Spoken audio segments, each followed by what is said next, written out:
Está empezando el show del doctor Roy Aranda, donde abordaremos temas sobre separación niños de padres, casos de violencia, traumas con los indocumentados, cómo resistir ante tiempos de pandemias. Llámanos en vivo al 1-888-900-2811, extensión 6, y haz tus propias preguntas al aire. ¡Comenzamos! Good evening, my dear Tribuna TV viewers. Buenas noches, queridos televidentes de la famosísima show de Tribuna TV. Today's a very special day for many reasons. First and foremost, you're my guest, and I'm delighted to have you here. Secondly, it's approaching the very end of the year. We're getting so close to the countdown for 2022.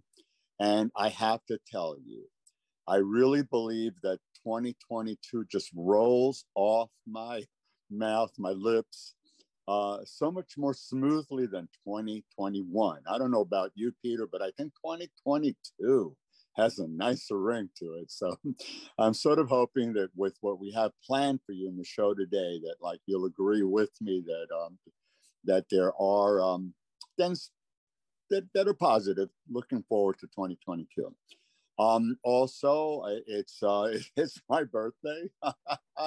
So I just wanted to share that. Es mi cumpleaños. También estamos en la víspera de la despedida del año 2022. And Peter, I have never done a show on my birthday. I mean, I did a show on Veterans Day, which I thought was spectacular.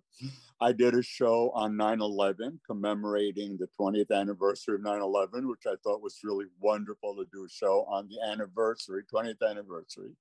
But I have never ever done anything on my birthday except, hopefully try to celebrate it in some way, shape, or form. So I celebrated tonight with all of my guests and my friends from Tribuna TV. Tonight, I have my consultant guest and co-host for the night, Dr. Peter Canaris. You know him well. You've seen him before. And we have another show that marks the last show of the year. And I just wanted, by way of introduction, to let you all know that, as usual, the show is being recorded on YouTube. And by tomorrow, by December 31st, yes, New Year's Eve, if you want to watch it and then enjoy it as part of your New Year's Eve celebration, it will be accessible on Tribuna TV's website, YouTube, and other social media outlets. So that said, I wanted also to not only welcome Peter, and I'll welcome you formally in a second, but I wanted to give a shout out to Oscar Luna, my producer. Oscar?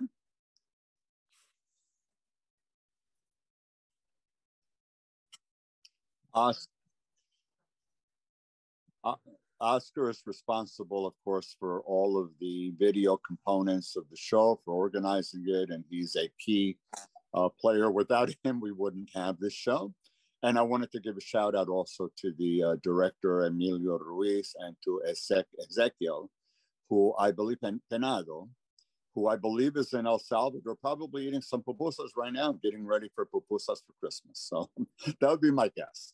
So without further ado, let me just give you the introduction, as we always do, to what the show is for today. Don Oscar, por favor, the primer slide. So this slide, it's a long, long title, Coping Through Chaos. How can we deal with the uncertainty in our lives? And when you think things are bad and expect things might get worse, and there's certainly reason to believe that for the past month or so, there's always light at the end of the tunnel. Do you believe this? Like I asked myself, how believable is it? I tell my patients this, I tell my friends this, I tell people on listservs and professional organizations, do you believe this? And I do. I know Peter does. And we hope that after today's show, which is the last of 2021, we can place enough tools in your hands to feel the same way. We're going through a rough patch right now. But people, when they're put to the test, have shown resilience and amazing ability to bounce back. Well, heck, we're still here. So we have bounced back from many other trying occasions throughout history. You've heard me on this show repeatedly talk about finding a silver lining. And what that really means is that every cloud has a silver lining. Behind every cloud, there is a silver lining, meaning that every difficulty or setback has the potential of a positive outcome. If not readily apparent, searching for positive outcomes enhances problem-solving ability, means that you develop greater expertise at searching for solutions. You know, like you try A, if it doesn't work, try B, if it doesn't work, try C, if it doesn't work, go to somewhere else. Maybe you don't have a perfect solution, you go for the best solution that you're able to. And then, of course, once you do that, you evaluate it and you see if you can tweak it in any way and come back and modify it or improve it sometime in the near future. Resilience, we're going to talk about resilience, the ability to bounce back, and helps us feel more at ease as we attempt to solve what we can and accept that which we can't. I cannot solve whether it's going to rain or not, but I can certainly solve whether I go outside in the rain by bringing an umbrella and covering myself. I can control that. That is something I can control. We're going to focus on self-control today as well.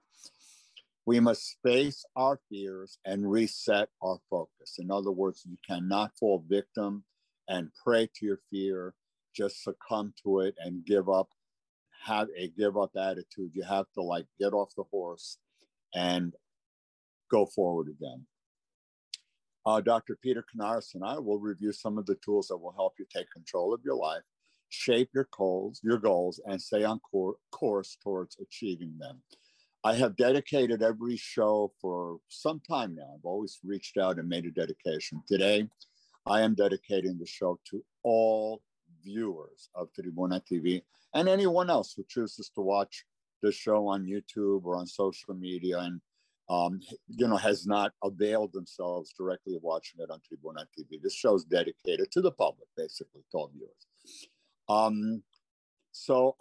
For the Sakaro slide, Peter, did you want to just say anything by way of introduction before we move into the slide on positive growth? Sure, Roy. And hi, Peter, by the way. Hello. Hello. Hello. And okay. I would like to say that I am very pleased to be here and joining you on your show today, as I have a number of times in the past. And it's interesting because it seems I always managed to be on milestone shows. I was on your very first show. I've been on anniversary shows of different years that you've had. And this show sort of ushers out, as I said before, 2021. And I think it will be a good to turn the page into 2022. And the other notable milestone is I'm so pleased to be here on the show that also marks your birthday. So let's take it away. I'm ready to go. Yeah, supposedly you're a year older and wiser. I feel like I'm a year older and sort of like a little bit more achy, especially with the cold. It's pretty cold here, but what are we going to do? So that said, I would be remiss if I didn't point out that obviously when we're talking about chaos, clearly we're focusing on chaos as a result of lately Omicron. We still have Delta. These are all children of COVID-19, and certainly COVID-19 has been part of our lives for almost 2 years now. Probably 2 years in the making. I think that I was aware of it late February of 2020, and certainly very clearly in March of 2020. And I know that it frequently came up on this show, and we dealt with it when we were in a way helpless, because the only thing we were able to do was to focus on what can we do not to contract COVID. That's where we got into mask wearing, the so-called social distancing, which by now I know you've heard me say, really, in my opinion, is incorrect. It really is physical distancing. We should be socially connected, not socially distant. And of course, maintaining proper hygiene. I don't want to really reinvent the wheel, but that's where we've been. But we didn't have any therapeutics back then. We didn't have vaccines. Now we have 3. We have at least 2 therapeutics. There's one now that was just approved. I think it was just yesterday, which is like a pill to take if and when you are in fact contaminated and fairly asymptomatic or very early. So that's really, the chaos. But with that, we have other things. We've had this show. We have focused on disasters, on tragedies, the tornadoes recently, fires. We focused on shootings and terrible incidents at schools. We've, really looked at the plight of undocumented immigrants and children separated at the border from their parents. Things implicating or affecting people with different sexual orientations, sexual identifications. I think, and domestic violence. I think we've covered really quite a number of topics that reflect the lives of people, many aspects of the lives and functioning of people. So to that extent, sometimes we experience chaos and we need to learn how to overcome that chaos and not be a victim to it. And that's really what the purpose of the show is today. I don't want to sit there and lecture people on COVID. You've had it up to your eyeballs, I'm sure. The only recommendation or thought that I would say is if you remain unsure, unconvinced, undecided about what to do, go to reliable sources. Don't get your information on Facebook or on social media. Go to reliable sources. Do a little bit of educating. Education is a wonderful tool. Education empowers people. You are empowered and strengthened to the extent that you self-educate and you learn. Decide what is best for you and choose a course of action. And, hopefully it will be something that leads to positive outcome. That said, let me turn to slide 2. I'm going to put the slide up briefly, just go over it quickly. We'll take it down and then Peter and I will talk about it. Okay. And that's what we're going to do with the slides. We only have a few slides. I wanted really to get more into discussion for the last show. I think the discussion is more important. We're also going to do a role play. We're going to have a role play situation that's going to come a little bit later. Okay. So you may want to see that. Por favor, Oscar, el número 2.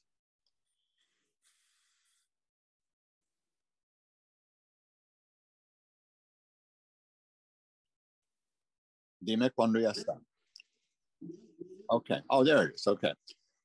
Psychology provides tools for positive growth. I'm only giving you really here a very, very brief handful because these are the ones that I wanted to focus mostly on today because they deal with positivity. They deal with growth. They deal with springing back and not falling apart. Post-traumatic growth. Post-traumatic growth is what you learn, how you grow after some sort of a traumatic event, some sort of an adversity. Over time, with exposure, depending on how you handled it, what your outcome was, it can be a learning experience. And as is true of a learning experience, you develop distress tolerance. So something that was upsetting first time around, by the time you're on your 3rd or 4th time around, it should be easier to cope with, easier to handle. Resilience, the ability to withstand hardship, the ability to bounce back. You have something, it threw you for a loop. You sort of like felt badly about it. You didn't want to talk to anybody for a while, but you were able to recover and bounce back. Oscar, por favor, puede sacar a slide. And Peter, I'm just going to leave you to comment on that. Anything, this is basically, obviously, is very abbreviated. Psychology has many, many, many more tools. But I wanted to focus on these in particular because of the rationale that I'm offering. That's something focused on our bettering ourselves, our developing self-control of ourselves, being able to bounce back and learn from adversity.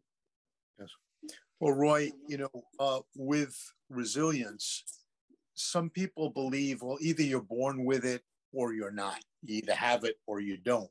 The reality is resilience is a set of skills that a person can acquire, work on, and develop over time.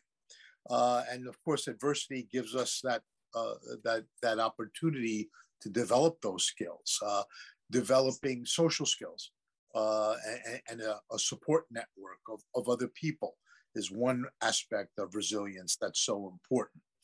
Working on attitude, where we can be a little optimistic in a realistic way, even when things are going badly. To use things like cultivating gratitude, love, positive emotions that we could feel, the use of humor. All right, it sounds sometimes incongruent when things are going badly. Well, how can you use humor? Well, humor becomes a way to cope if used judiciously and appropriately. Pessimistic attitudes can change. We're not stuck with them. The disruption of the pandemic also can lead to a fresh start, where it sort of pushes us into a situation where we make certain life changes that maybe we were contemplating before, but now we actually do them because of the challenge of the pandemic. It can interrupt a cycle of stress where we will then begin to talk about these things that we can do. We'll go into some greater depth with that later of how to interrupt that cycle of stress. And the other notion is to actually embrace the challenge as an opportunity for a shakeup. Now, sometimes we need to shake it up in life, and we're waiting for that to happen. Well, when these upsetting things occur that get us by surprise, sometimes that shakeup can turn out well once we get past the crisis. So a few notions on developing resilience. Yeah, it's very important because sometimes you try to put a Band-Aid or a rubber band to hold something up, and after a while that boat is leaking too much, and you really need to give it up and start with something new. Sometimes the smart thing to do is just say, let me reconsider.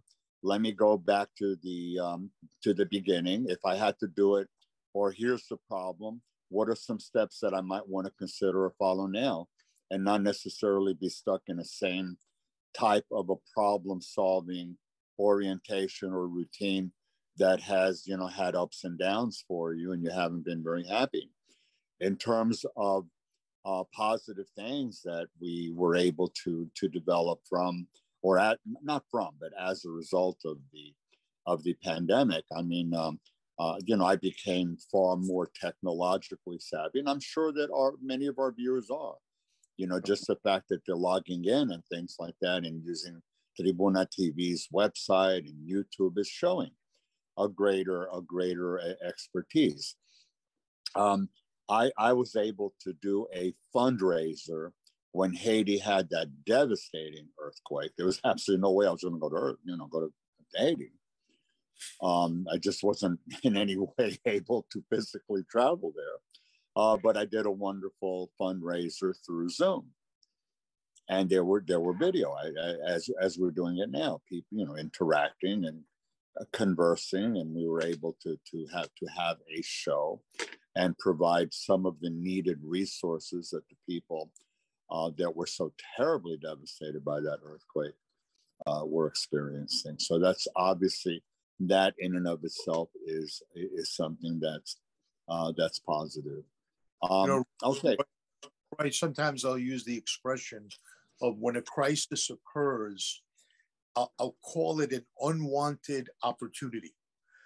No one wants to have something negative happen or something unexpected of that kind, but it can actually serve as an opportunity to reassess meaning in life and what is important to you, and to use that information to kind of redirect your energies and your efforts that way.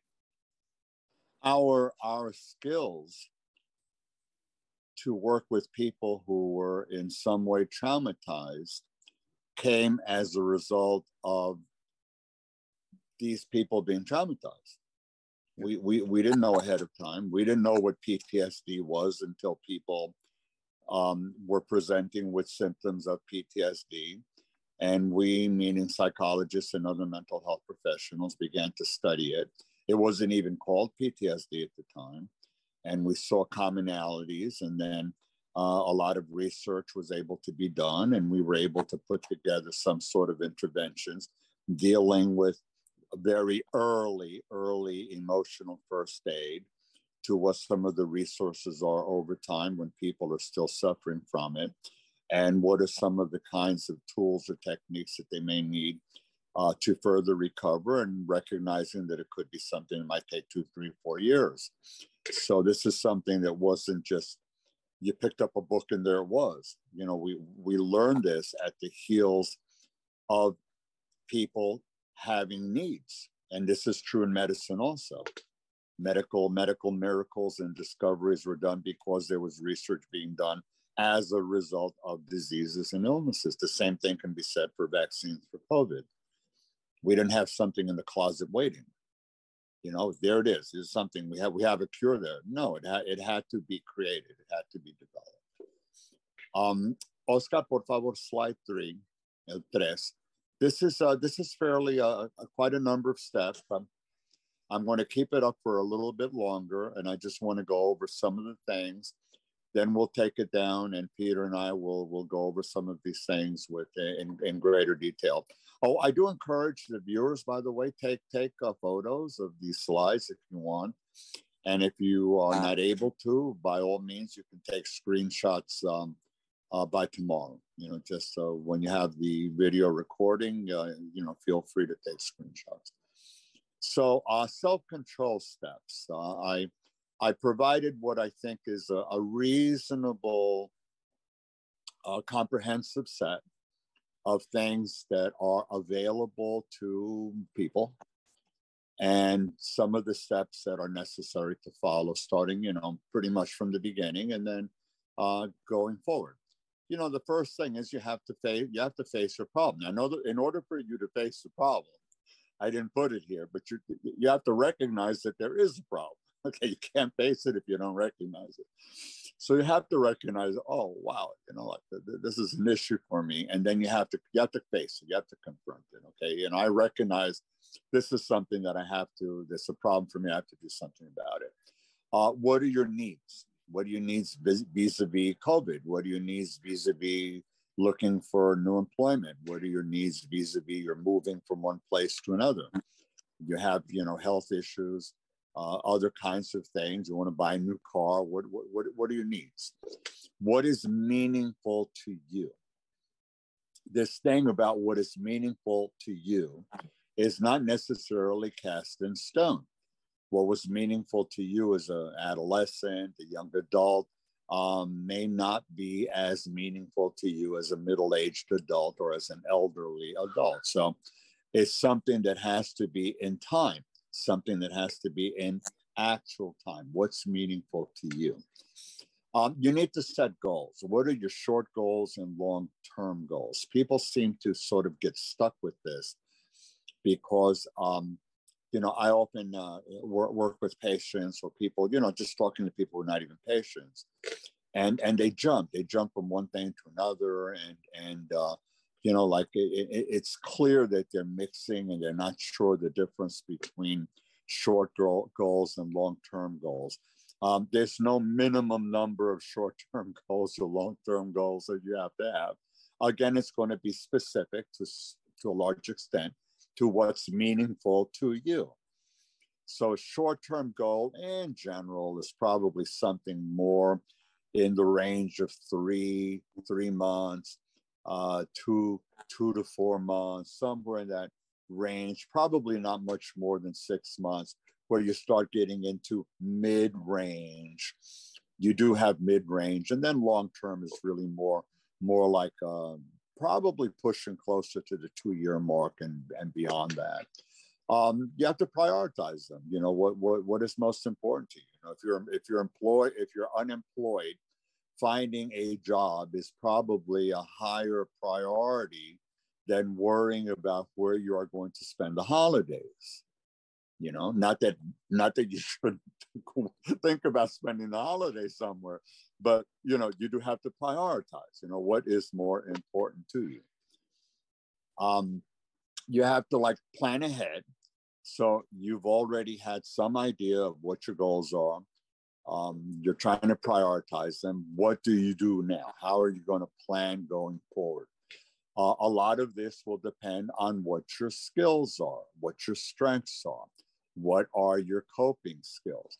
If you're missing something, as for instance, technological skills, if you have to go to, say, take some sort of classes to improve yourself, or you have an occupational injury and workers' compensation court indicates that you have to do something to demonstrate that you have attachment to the labor market, that you didn't just voluntarily withdraw, but that you have some reasonable expectations of being able at some point in time to go back to doing some kind of work. You would need to find out what is it that's out there. What new skills would you need to learn? Education and self-improvement, I think that these are really among the most powerful weapons that you have. To the extent that you learn and you develop yourself, you are empowering yourself. Establish routines. We focus on routines a lot. It's good to have things generally mapped out, recognizing that sometimes things change and you have to be flexible. Enjoyable activities, you know, everything doesn't have to be grunt work. I mean, feel free to take some time off. Feel free to relax a little bit. I told my patients who are in the midst of attending physical therapy, they have aches and pains, they have appointments. Doctors have been canceling some of the appointments, rescheduling them for January of next year. And I told them, you know, why don't you just like consider the rest of the year that you're giving yourself a break, go out if you're able to, and you have a partner or somebody or means some transportation, and go look at the decorations. It's always, I think most people find it enjoyable to see the lights and decorations and things like that. It's a nice thing to do, and it's an enjoyable activity above and beyond other things that you've done in your life and that you tend to do that you find enjoyable. Stress management, relaxation skills. Peter and I, we focused on this many times. So I'm just going to go through this pretty quickly right now. Don't dwell on negatives. Peter just mentioned that moments ago. Focus on positives and positive changes. Take care of yourself. Healthy eating. You can't eat garbage, junk food. You have to watch your diet. Avoid alcohol and substances. Certainly substances you should avoid. Alcohol, you need to really avoid excessive alcohol consumption. Avoid excessive caffeine. Rest, get enough sleep. To whatever extent physically you're able to move, that you may have limitations, physical limitations, health limitations. To whatever extent you're able to do some mobility, you need exercise. Exercise will keep you healthier. And when and if necessary, seek help when needed. And it doesn't necessarily have to be professional help. It can be help from peers, from other family members, from friends. Recognize if it's too much for you to handle, and you may need to seek some professional assistance. So I said a mouthful there. Let me, Oscar, por favor, saca this slide. And Peter, I'm going to turn it over to you just for lengthier discussion. Well, a few comments on this, Roy. What supports do you have? Social supports. What people in your life do you have that in talking with them, it helps you to calm? One of the things that we've learned is that, there are different parts of the brain, and there's a part called the amygdala that when that is activated, that leads to great personal unrest. It can lead to what we call emotional dysregulation, feeling upset. One of the things that then tends to supersede is the neocortex, that thinking part of the brain. So when we talk with someone else, it engages the neocortex, which becomes a natural way of calming down the amygdala. So having that support person, that when I talk to this person, I actually start to feel a little bit better. It could be a professional, but it could be a family member or a friend. It really doesn't matter. Talking and being able to express and get it out can be one way that can be very self-calming. Another point I want to touch on is the point of don't dwell on the negatives, focus on positives and positive changes. Sometimes that's hard to do because what I notice with people, when we get caught in a negative loop, it loops itself. The way I talk about it very often is if you ever wash clothing and you have a clothes dryer at home and the clothes goes round and round and it gets hotter and hotter until it makes that god-awful buzz that's a reminder, hey, come, open me up, let the hot air out. Well, the equivalent of that I find for people that are caught in a negative thinking loop, write it down. Pick up a pen and paper, or if you're inclined to type it, but get the words out. There's something magical about writing and breaking that looping pattern of negative thought. Get it down on paper, look at it. Now it's sort of external. You can even begin to challenge it a bit and to maybe change some of the way that you're thinking in that manner. If you find yourself stuck with worrying and really just looping again, well, you could schedule a time and say, you know what, I'm going to give into it. Let me set from 5 to 5:15. That's going to be my worry time, and I'm going to let all of the worries come out, like opening Pandora's box. All of the ills, all the worries are going to come out. But in the Greek myth, the last thing you probably remember that was in Pandora's box was hope. So venting all of that negativity out, returning to hope, writing it down, and beginning to allow legitimate positive thoughts to enter your mind and to begin to play a role.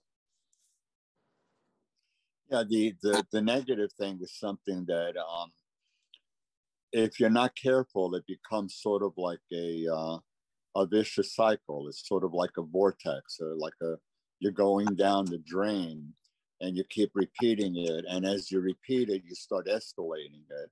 And as it escalates, you start picking up things like your heart starts beating more quickly. You start feeling aches and pains, and then you start worrying about your physical health. And then that adds another component to your thinking. Oh my God, this is probably worse than I thought. And it becomes something that after a while, you may think of it as a self-fulfilling prophecy because that's all you focus on. So it does become, in some ways, a self-fulfilling prophecy. I can't go out. I can't do anything. I'm miserable. There's nothing to look forward to. And after a while, that becomes so reinforced that you don't do anything and you don't go out, and then it does become a self-fulfilling prophecy. So you have to break that, and the magic to breaking it is really by doing a number of coping skills. Take a couple of deep breaths. Have you noticed, Peter, for instance, we're carrying a conversation. People can be in the middle of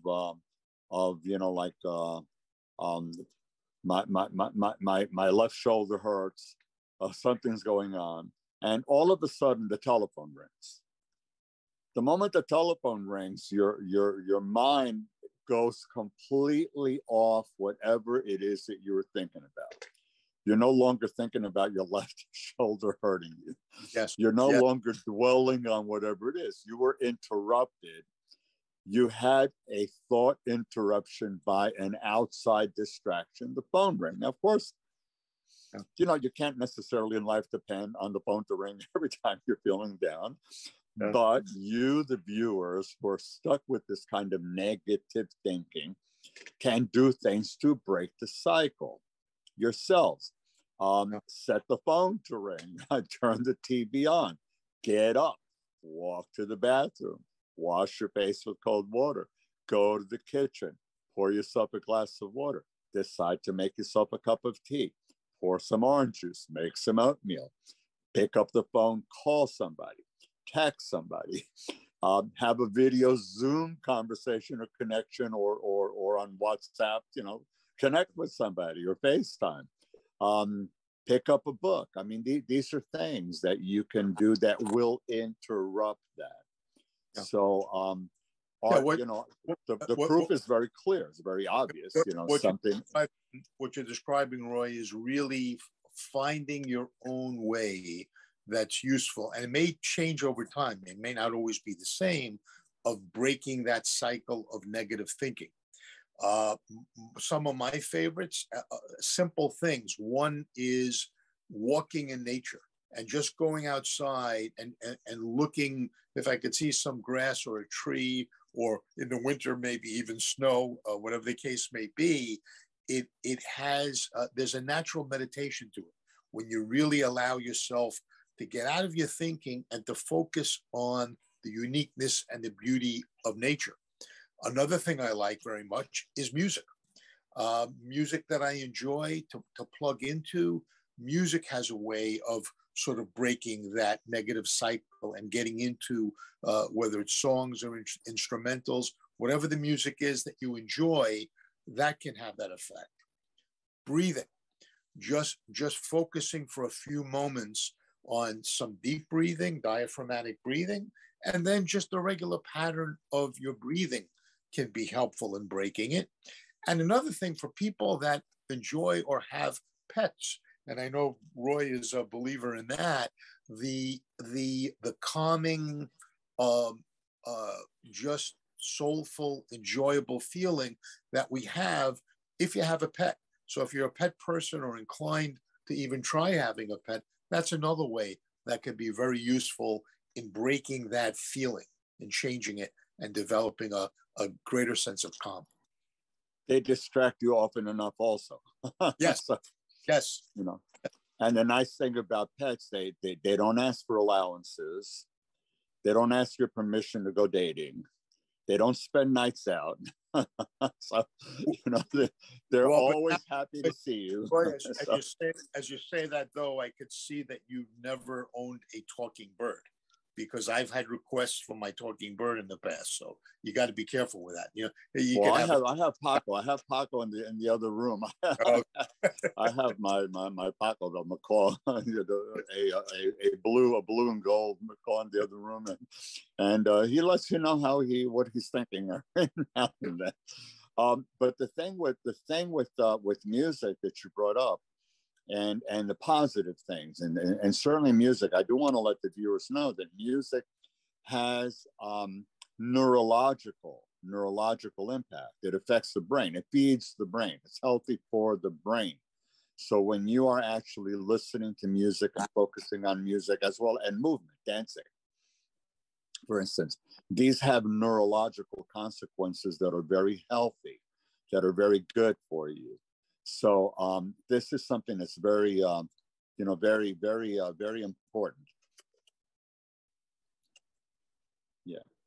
So also, what I wanted to add is that the more often that we engage in these kinds of positive things, it becomes easier and more automatic, and you can anchor. You know, you can anchor one with another. So while you're doing the nature walk, while you're doing something, one of the steps, or one of the things that Peter was suggesting, that I suggested, nothing prevents you from doing your deep breathing and focusing and doing a mantra.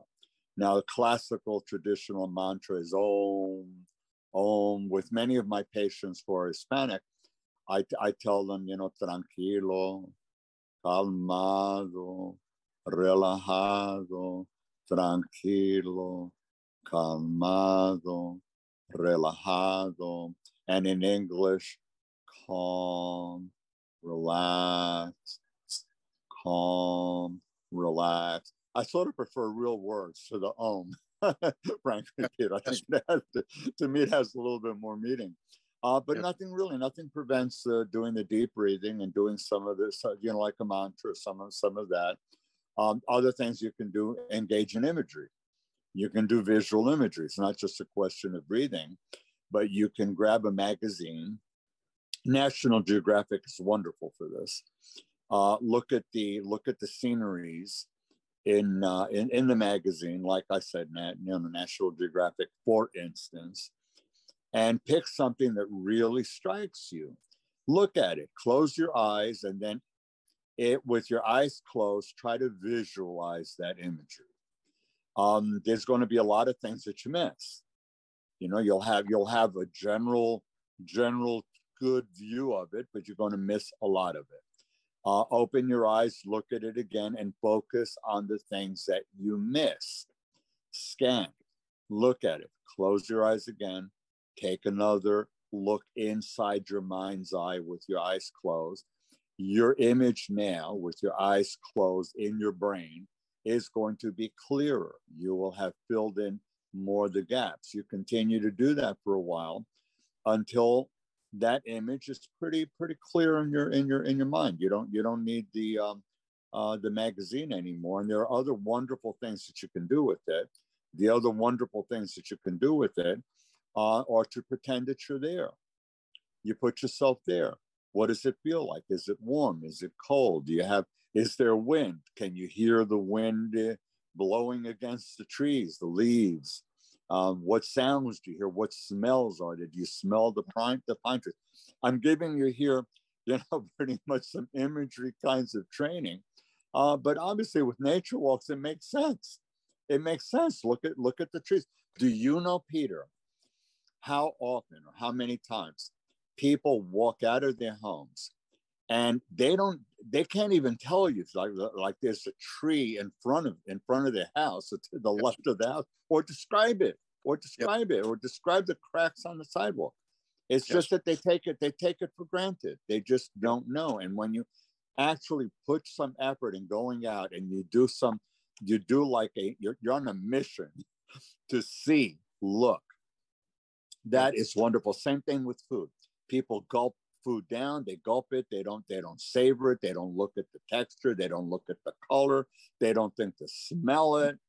The preparation, some restaurants, what chefs do, the preparation of it it's meant to really stimulate you and to open up your salivary gland. Also, Roy, what I would add is that there's an additional benefit, certainly if you're walking out and you're observing nature, but even if your mobility is limited and you can't quite get around, there's a benefit by changing for a short period your environment in any particular way. Maybe you're sitting in the den and you go into the living room, or you get out of the bedroom and you sit in another room. The idea of also coupling, like you mentioned, exercise, movement, but also changing the environment. Sometimes what that does in ways that are almost imperceptible, you change your vantage point, you change your perception. It can also make it a little bit easier to break that loop and change your thinking, to begin to think about something else, think differently about something. So shaking it up can be very small. It doesn't, you don't have to take a trip to Hawaii, that would be nice if you can, but it's not necessary. You can take vacations in your mind. Yes. By using the magazines, by looking at videos, by closing your eyes, by fantasizing. With getting back to the pet thing, for people who may not be able to have, dogs or cats or birds, perhaps fish. You can even have an artificial fish tank. You know, you don't have to do very much to take care of it. It looks wonderful. You know, Peter, like years ago when I was doing some biofeedback exercises and some imagery and relaxation therapy exercises and developing imagery skills, I used to use this artificial fish tank that circulated. You know, the water and the fish circulated. Yes. And they loved it. My patients really just loved watching it. It was so relaxing to them. So it was really something that was very interesting. There's something else implied in what you're saying, Roy, and that's any opportunity to engage imagination. And that's one of the benefits, of course, also of reading, like reading a novel, reading a short story. What happens, different perhaps from watching TV or watching a movie or a video of some kind. I know my experience was always like in reading that novel, I would imagine they give a description, but you're essentially creating the character. You're creating the scene in your mind's eye. You're making that, you're engaging and using that happen. So, I think in any way that we can begin to use imagination, it breaks the cycle of the usual thing that we're doing. And if the usual thing we're doing is kind of bound in negativity or worry or negative thoughts, doing something different to break it up really serves. It gives us a chance of going in a different direction. And these are all things that we control, which is why I called it self-control. It's not beyond our reach. It's within our grasp. It's within our reach. It's not thrown upon us. We can control this. So that's what's so important. Let's move on to the next slide. And I want to give a little bit of background of why I even focus so much on it. Oscar, por favor, 4. Okay, so the journey to find your silver lining, let me share. Peter, you probably are aware of the background behind this, but years ago, right around this time, right around the holiday time, actually, I came back to my office right after New Year's, and I discovered back to back, 1 week apart, that I had lost 2 patients.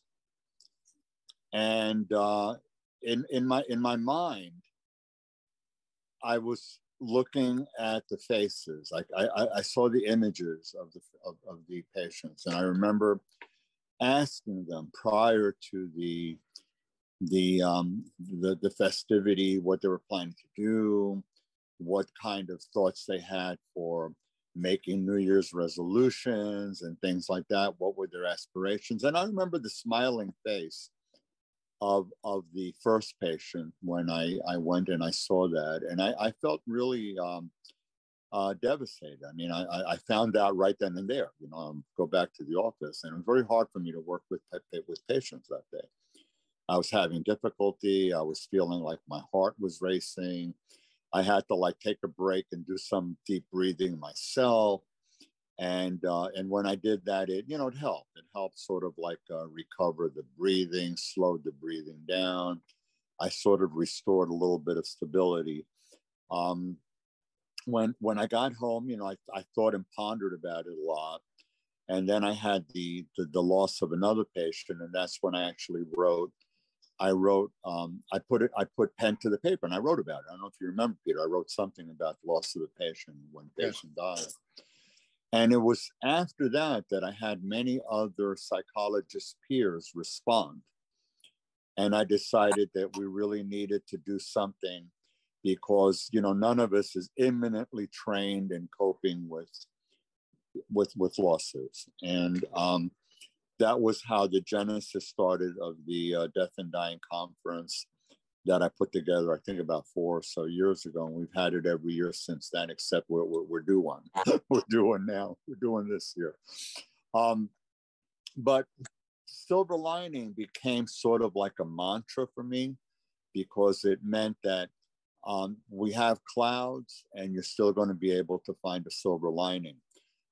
In Spanish, No hay que tapar el sol con la mano. You don't want to cover the sun with your hand. You know, move your hand out of the way. There's the sun. And there's a lot of inspirational songs. I can see clearly now. The rain is gone. I mean, I can think of a whole bunch.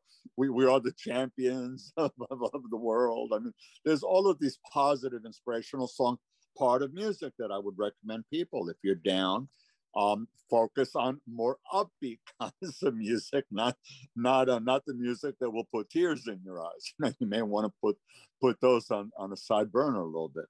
But the silver lining is something that became very important to me, and I mentioned to you earlier what it means. You know, like you really, you're trying to do something. You're doing an art. You're doing a tapestry. You're making an artistic rug. You're making a painting, a paint by numbers kit, and you never finish it. And the reason that you never finish it is because your silver lining is never finished.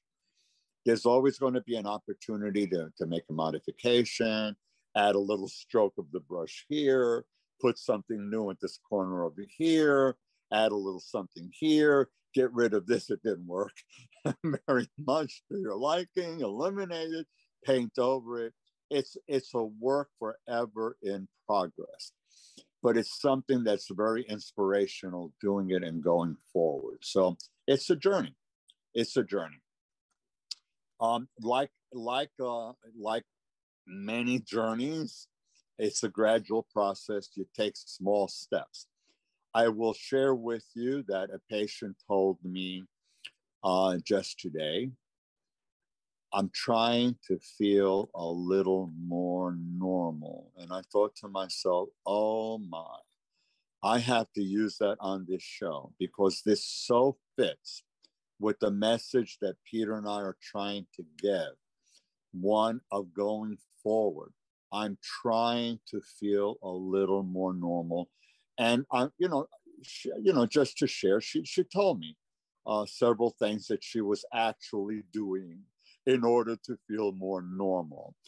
And she was inspired. She felt, I'd like to think that I was helpful. Part of my treatment was helpful in focusing on positives and not dwelling on the negatives and moving forward with things that she was able to do.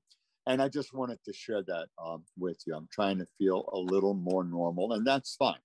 You don't have to. I'm trying to feel totally normal the way I was 2 years ago. I don't want to feel this, I don't want to feel magically like I was, 2 years ago in 5 minutes. That's not going to work. It's small steps, baby steps. How has your life changed? You have to sort of take an honest look. What things are inside of your control? What can you control? Again, I give the example of it rains, I take an umbrella with me. Okay, that's very simplistic. I understand, but it's easy to understand. There are things you can control, and you can, obviously some things are going to be a lot more complicated than others. What's within your control? And it doesn't have to be perfect control. We talked about that before too. Let go of the past. Peter, I think that you focused on that also. You are going to have ups and downs. That's the reality of life. You're going to be flooded with emotion. Depression, anger, anxiety. Oh my God, I can't deal with this anymore. And it's going to be, back and forth, back and forth, back and forth. Insecurities. Oh, here we go again. Oh, what am I going to do again? That's normal. It's natural. But again, the focus of not dwelling, not giving up. If you fell off the horse, get back on the horse. Keep going forward. You have to always be pointing forwards. You have to move forward. You have many choices. You can choose not to do anything, to be stagnant.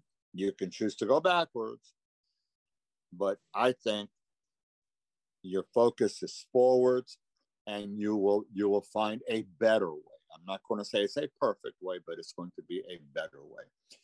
Spirituality, I think, Peter, you probably focused on this on other shows. You don't have to be religious to have a sense of something better or greater than we are. Like the sun is more than we are, the earth, some sense of spirituality. It can be religiosity if you feel it. If you have that belief, by all means, that's wonderful. Embrace it. Compassion and forgiveness. Be kind. Forgive those who may have slighted you. I see people that carry grudges like it's been 10 years. I mean, you're still focused on this. Come on, give it up already. It's wonderful when you do little acts of kindness to others. It is such a warm feeling. I mean, you're left feeling, like little simple things, driving and yielding to somebody. I'm in the car and like I pull up next to like a police officer. I lower my window and I wave and I say, thank you for your service, for protecting us. I mean, it makes me feel so good. I know that they were touched by it and it makes me feel so good. Forgive yourself. You've committed errors. You've done things. Forgive yourself. Be kind to yourself. Oscar, puedes sacar a slide. There's a lot here. So, Peter, I'm going to leave it to you to continue to paint the tapestry. Yeah, a couple of points on this occur to me as well, Roy. One, your last point on kindness, and it occurs to me that we have been living in a time in recent years, really, where there seems to be greater incivility, a sense of the other person as being the enemy. We see this, of course, politically, but we see it on the street. We see it in driving our cars. And I think any conscious effort, as you're suggesting, toward kindness, it could be a simple kindness of holding a door for someone or saying thank you, or something larger where you volunteer your efforts and your services for other people beyond yourself. This also goes back, I think, to when we were talking about finding meaning in life. I think there's a high correlation of finding meaning in life consistent with helping other people in some fashion, in some manner.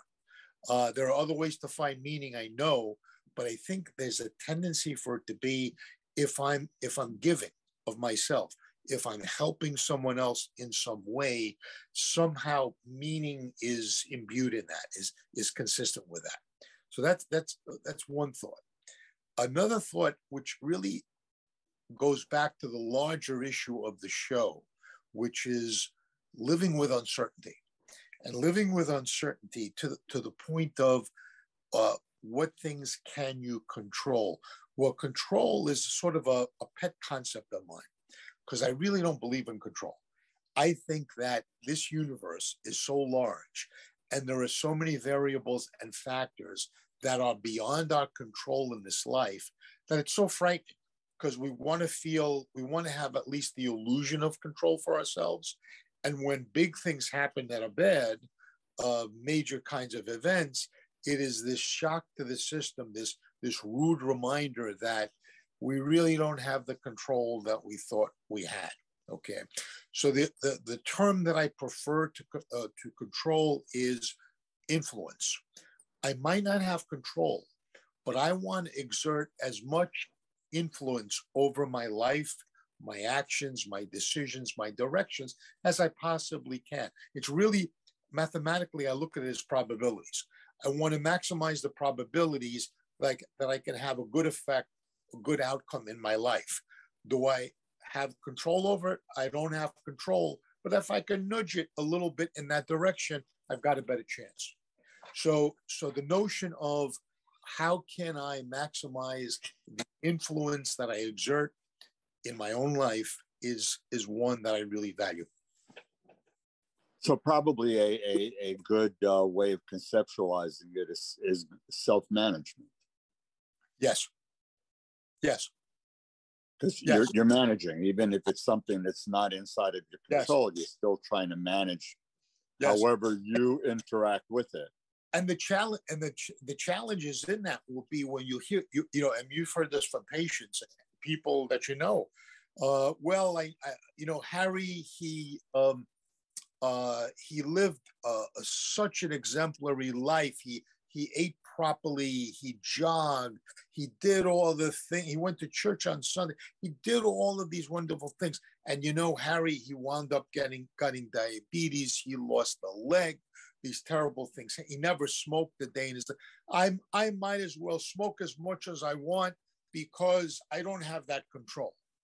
And that kind of negative fatalistic view is that, no, those things that Harry did, what they did was they gave him his very best chance in this life. Okay. Unfortunately, bad things happen to good people, and you can still be hurt by a number, befall by a number of bad things in life beyond our control. But it still matters what you do, because now I'm going to maximize my chances of being well and things going well. I still have to eat my spinach. I still have to get up and exercise. I do all of these things because it gives me my best chance possible. The kindness thing is something that is so easy to do. I mean, I've had patients who deliver food to veterans. They take food to veterans. I have one patient telling me that she's going to, that she was planning to deliver food over the holidays to family members who were not feeling well. And this is something that she was doing of her own accord. With veterans, people who donate their time and they go do some peer counseling, things like that. Now, obviously, not everybody's in a situation to be able to do this. But most people, if not everybody's in a situation that you can, do something nice if you're living with somebody. If you're living with the spouse, surprise your spouse with something maybe that you don't normally do routinely. Go a little bit out of the way. Go that extra mile. Don't wait to be asked for that cup of tea or whatever. Just spontaneously do it. Your kids, spontaneously do something. If you don't have, family members or people, a neighbor, like, wow, good to see you. Can I help you carry this? I noticed like your newspaper's out or something out. These are what I didn't coin the word. I mean, these were what are called like little random acts of kindness. And it's not so difficult, and it's within the realm and possibility of just about everybody. So, and it feels good. I mean, you're definitely left with a feel good kind of a sensation. Peter, I wanted to do a little bit of a role play consistent with with some of the things that we were talking about, namely taking, some greater control in your life and negative thoughts and combating them, and the silver lining and small steps and so forth. So is that okay with you? Sure. So let's do a little role play then. I'm just going to give you we're going to do very spontaneously. So I'm just going to tell you that basically we've done it before.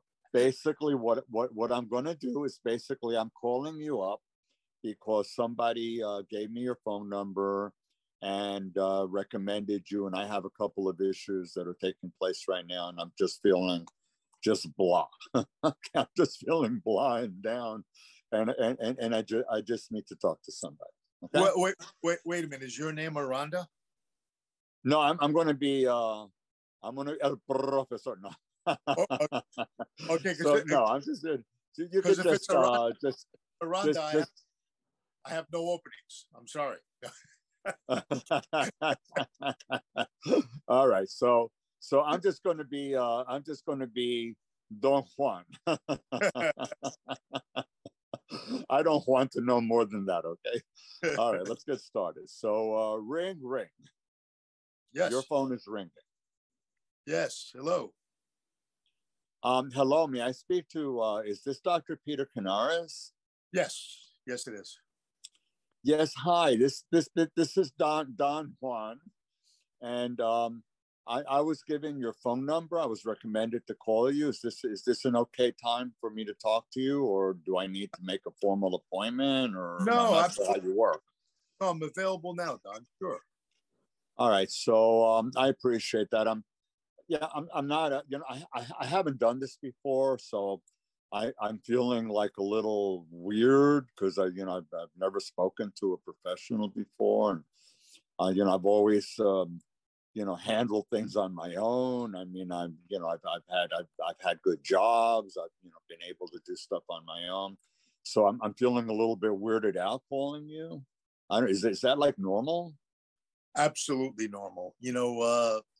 Especially if a person is reaching out about something emotional and something important to them, and you're making a call, even though it's to a professional, to a total stranger, anyone would feel funny about that. So please, All right. Well, I'm feeling embarrassed, but let me just give you like what's been going on. It's been building up, I guess, maybe about a month or so. This stupid pandemic has just put a twist on things. I was all, wow, we're past this. I mean, I'm vaccinated. I got the booster. All of these plans to want to go see people, get out. Like I'm seeing, we're going back to normal, and now, my kid, my son, I got a call from a teacher that somebody was exposed to COVID, and now my son has to be in quarantine for like 2 weeks, and that means that like my wife can't go to work and has to be home watching him. Either that, or I can't work and have to be home watching him. And it's just like a weirded out feeling, like I don't know what to do. Go out, not go out. How am I going to get over this? I mean, I'm just feeling like we're going back to the very beginning. I had a very bad when we first started. I couldn't work. I was having like financial difficulties. It was very stressful, health difficulties, and it was just I lost family members. It is I'm sort of like feeling like I'm going back there again. Yeah. And I just don't know what to do, and I can't stop thinking about it. And my wife has caught me, like moody. I'm getting irritable. I don't usually cry, but the other day, like I couldn't help it. I started crying, and I didn't want my children to see me crying. It sounds to me, Don, like so many people these days have been under prolonged stress. And a way that I talk about it sometimes is like if you were ever a kid, at the shoreline, at the beach, and now you begin to wade out into the water, and a big wave comes in, and you just kind of jump and you make it to the other side of the wave, but you look up and now there's another wave coming at you, just when you thought you were safe again.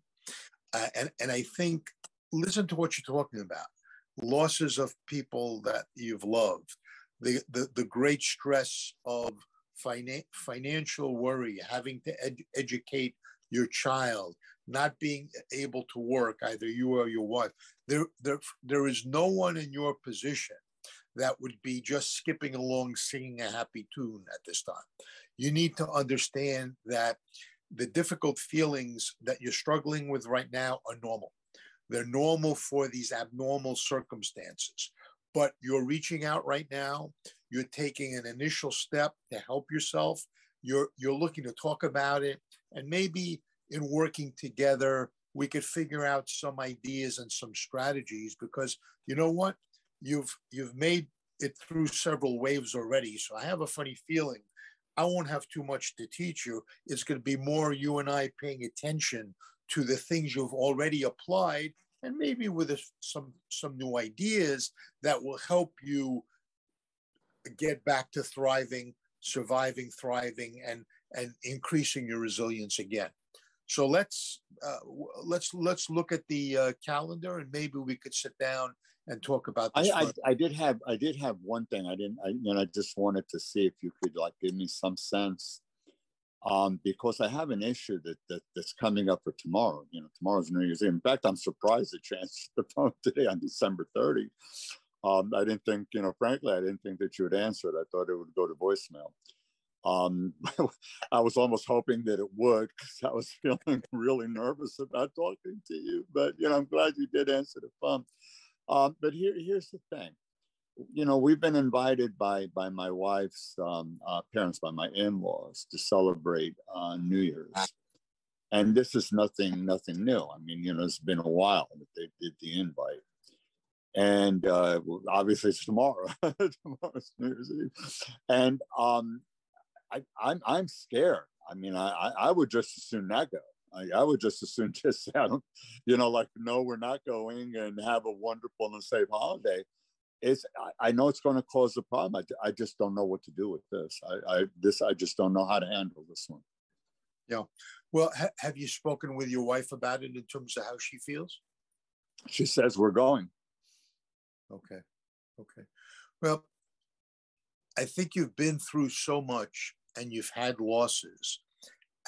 You need to be able to respect the way you feel and have an understanding, as you've been exposed to now at this point, the guidelines for safety. And are the other people vaccinated? Are they testing just prior to getting together? If not, will any people be wearing masks? So everyone has a different level of risk tolerance. And it's not uncommon that, you and your wife might not have exactly the same level. So you have to have sort of an understanding and a loving conversation about that to determine, well, are the standards something that meet your need for safety? If not, this year, one more year, we may have to sit it out in that way, and to find a way of working out sort of a compromise understanding between you and your wife on this issue. I like your use of the word compromise, because I was thinking of offering her a way out that would save face with her family. I see. We have 3 children, but you'll recall that I told you that my son was in school and that there was a child that tested positive for COVID, and he's in quarantine now. We took him for testing and it's negative, but technically he's supposed to be in quarantine.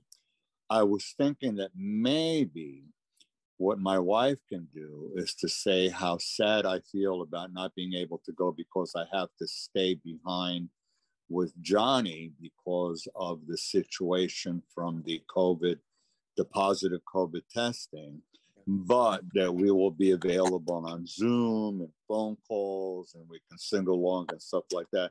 And she can go with the other 2 children.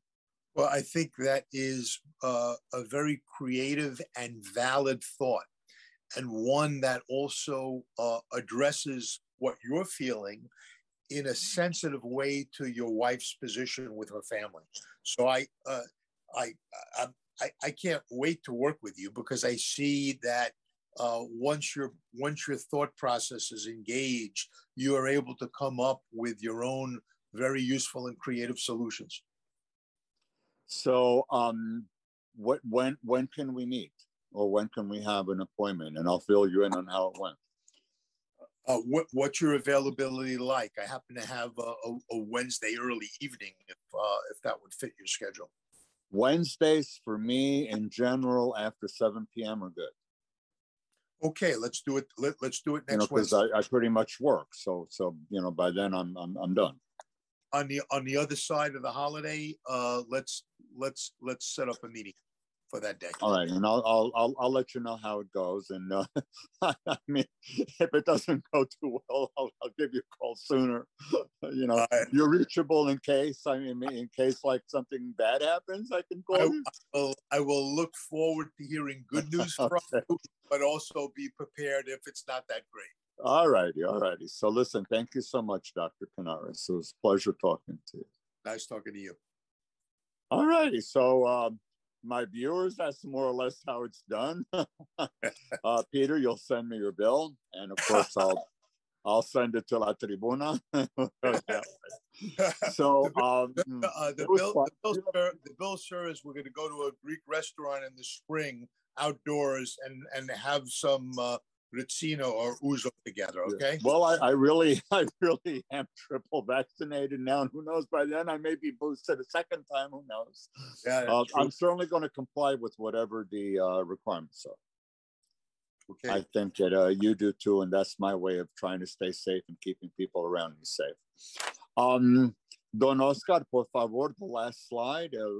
No, not the last one, number 5. The last one is a little bit more of a surprise. Número 5. Okay, so this is just very simple. My dear viewers, you've seen it before, resources. You can contact me on the left, Long Island Psychological. Here's my phone. Dr. Canaris on the right. New York State Psychological Association. The last show that I did, which I was really delighted to do it, I had the president-elect of NISPA was my guest, and she will be president in 2 days. I mean, oh my God, TikTok, she's got like a little bit over 24 hours to go till her presidency. But also American Psychological Association. There's the contact information. I can't say enough about these organizations. If you need help, resources, please log in. APA is the parent association of all the regionals and states. And the little powerful Suffolk County Psychological Association at the bottom, that's my regional association. I'm delighted to be a member there, and for people who are in Long Island, I certainly go there. They have a wonderful number of references and resources, and if you need contact with professionals, they also have the names of the professionals, insurances that they take, locations, and what type of specialty, what their specialties are. So I have one slide left. Por favor, don Oscar, el último, número 6.